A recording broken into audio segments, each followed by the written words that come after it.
Terima kasih masih bersama kami pemirsa. Kita lanjutkan diskusi kita. Saya masih berbincang dengan Bang Faisal Assegaf dan juga dengan Bu Maimun Herawati. Bu Maimun, silahkan dilanjutkan tadi soal kebocoran anggaran. Soal kapal yang bocor tadi gimana itu? Iya, jadi kan kapal Mbak Wanda yang pertama Kaiser itu bocor ya. Mm-mm. Dan memang kalau kata Mbak Wanda, either it's too old, memang apa udah terlalu tua kapalnya atau memang ada yang ngebocorin begitu. Mm-mm. Nah, jadi kemudian kembali lagi ke Parto Palo, lalu mendapatkan pengganti kapal Asia. Nah, Asia apa X1 dua kapal ini yang kemudian akan digunakan oleh teman-teman yang kapalnya rusak tadi ya dari Kapasitasnya sama, jumlah penumpang yang bisa diangkut juga sama. Enggak, sama seperti Tunisia pada saat kami di Tunisia kami tidak berangkat karena kapalnya kan yang bisa berangkat dari 21 hanya 10.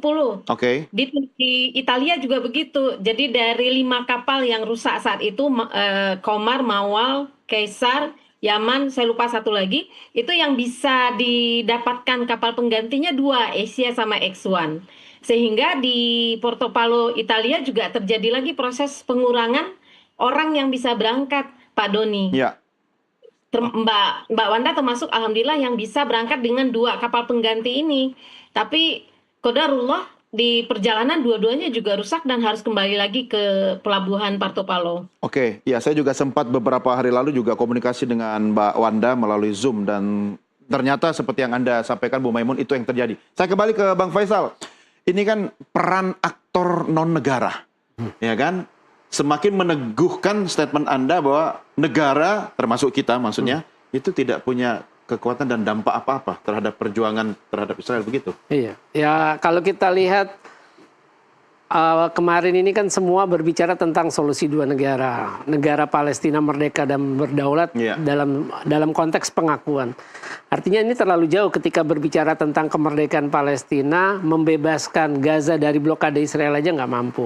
Banyak poin-poin yang memang yang harus sebenarnya itu lebih penting diutamakan dulu. Bagaimana menghentikan genosida, itu aja nggak mampu udah mau 2 tahun. Bagaimana menghukum Israel, itu aja kita tidak mampu.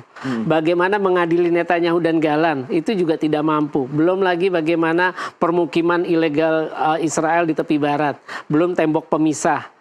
Jadi banyak yang tidak mampu, belum perampasan tanah secara ilegal oleh Israel. Tapi sebagai bagian dari upaya diplomasi secara internasional, menurut Anda ini setidaknya ada pengaruh lah ya untuk mendorong dunia internasional, membuka mata internasional begitu. Iya, terus terang saja apa yang dilakukan masyarakat sipil itu tentu saja akan mendapat perhatian. Dan itu memang harus terus dilakukan. Karena memang konsisten ya? Harus konsisten, karena dukungan masyarakat sipil ya, lewat Global Sumut Flotilla, demonstrasi, berbagai ekspresi, itu sebenarnya untuk memelihara mimpi bangsa Palestina termasuk untuk merdeka. Mendorong lahirnya pengakuan dari negara-negara di Eropa gitu kan? Iya, itu cuma untuk memelihara mimpi aja. Meski itu hanya bagian dari diplomasi politik bagian saja, diplomasi, begitu? retorika, tapi kenyataannya tidak ada konkret tindakan. Harusnya kan ditindaklanjuti.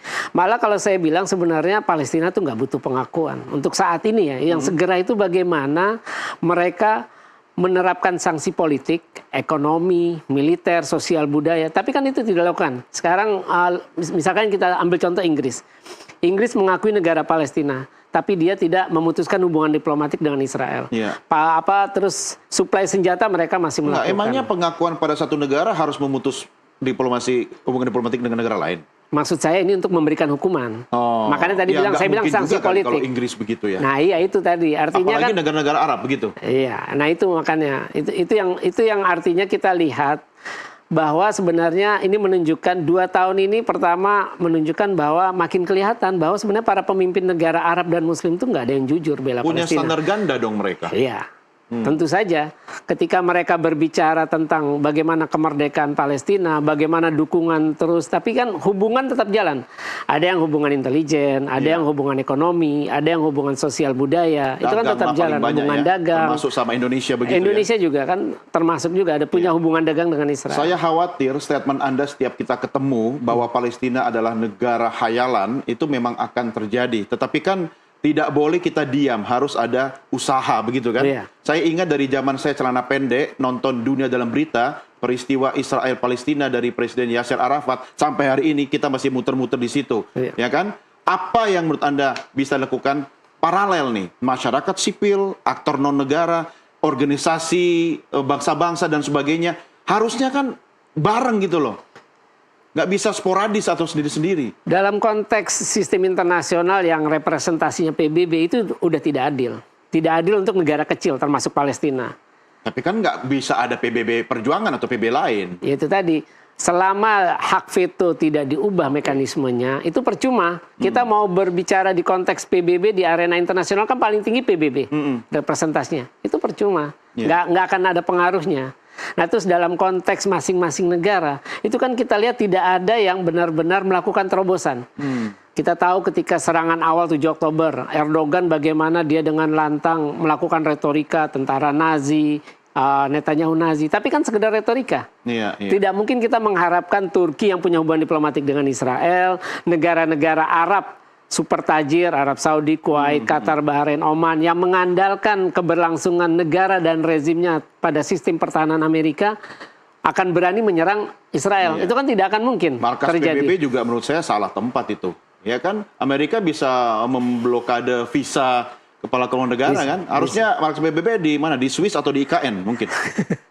Tapi yang jelas itu tadi, kalau memang tidak bisa mengubah sistem mekanisme hak veto tidak bisa dihapus atau diubah dalam model voting suara terbanyak, ya saya kira ya negara-negara pendukung Palestina ya harus melakukan terobosan, salah satunya boykot, keluar rame-rame sampai negara PBB. Pemegang hak veto itu setuju bahwa ini harus diubah sistem hak veto itu. Kalau enggak ya kita cuma jalan di tempat. Iya. Indonesia pernah lakukan itu di era Presiden Soekarno, berani keluar dari PBB. Iya, 1950 apa? Iya. Apa yang bisa Anda sampaikan kepada teman-teman Global Sumut yang sekarang masih terus berjuang? Ya, saya berharap ya nanti untuk apa sih istilahnya kontingen selanjutnya persiapannya harus lebih baik. Nah itu persiapan di lapangan, persiapan logistik, termasuk persiapan kapal, perizinan itu harus dipastikan dan keamanan itu harus keamanan agar bisa berlayar gitu. Jangan udah jauh-jauh dari Indonesia sampai di sana ternyata kapalnya rusak. Terus kaptennya ini, terus disabotase, itu kan artinya persiapannya harus lebih matang, baik dari panitia secara terpusat di sana maupun panitia dari Indonesia. Iya, atau mungkin saja ada sabotase sejak dari Indonesia berangkat sudah menjadi bagian dari tim. Itu saya kurang paham, tapi saya nggak yakin sabotasinya tidak mungkin seperti itu ya. Mungkin, ya. Iya, tapi sabotase di sana itu sangat mungkin. Kalau dengar cerita dari Ibu tadi sangat mungkin. Iya, ini yang harus dijawab oleh Bu Maimun. Gimana Bu Maimun terkait dengan koordinasi dan langkah berikutnya seperti apa agar tidak ada kendala? Iya, jadi kita jangan hanya melihat dari Global Sumut Flotilla saja, karena sesungguhnya usaha untuk mendobrak blokade ini saat ini juga dilanjutkan oleh Freedom Flotilla Coalition dan Thousand for Matlin. Jadi ada 9 kapal yang juga sedang ongoing. Lokasinya sekarang sudah melewati Laut Yunani. Jadi kalau kita 9 kapal ini dari mana aja Bu Maimun? Ini dari satu kapal besar isi 92 dokter dan jurnalis. Ini berangkatnya dari Italia. Oke. Aman ya sampai saat ini masih aman ya di perjalanan ya? Aman, alhamdulillah. Jadi tapi sudah di posisi mana kapal-kapal ini, Bu? Sudah hampir melewati batas yang kemarin Yunani. Yunani tempat kumpul para para aktivis sebelum berangkat ke Gaza. Jadi sudah melewati wilayah tersebut dan kira-kira 2 hari atau 3 hari lagi insya Allah akan sampai ke Gaza. Oke. Nah ini pentingnya soal koordinasi seperti yang tadi disampaikan Bang Faisal juga. Apa upaya koordinasi yang bisa ditempuh baik di tanah air, di negara masing-masing dan di tempat tujuan, Bu? Iya, jadi apa yang disampaikan Pak Faisal saya bisa paham ya Pak ya. Tapi ini adalah gerakan yang melibatkan 700 partisipan dengan 44 negara Pak Faisal. Apa yang disampaikan oleh Melani, SC, Global Sumut ataupun Tiago atau Saif, this is a huge massive work. Ini usaha yang luar biasa besar sehingga dan persiapannya hanya kurang dari 2 bulan. Pak Faisal. Jadi saya apresiasi teman-teman yang sudah berusaha demikian luar biasa dan saya rasa that's the best we can do. Ini yang terbaik yang bisa kita lakukan kemarin. Adapun hasilnya saya rasa ini pun juga hasil yang luar biasa karena Pak Faisal harus tentu mengikuti ya bahwasanya Italia shutdown karena aktivis teman-teman yang ada di Italia sudah mengatakan kalau Global Sumut Flotilla diganggu kalau kehilangan komunikasi dengan mereka 20 menit, maka kapal-kapal Genoa ataupun kemudian berbagai aktivitas ekonomi akan dihentikan, dan itu yang terjadi di Italia saat ini. Jadi saya rasa ini sudah sudah berhasil, Pak Faisal. Ini bukan sebuah kegagalan, dan apakah akan ada kemungkinan untuk komunikasi koordinasi lebih baik? Insya Allah, dan ini yang sedang juga kita usahakan.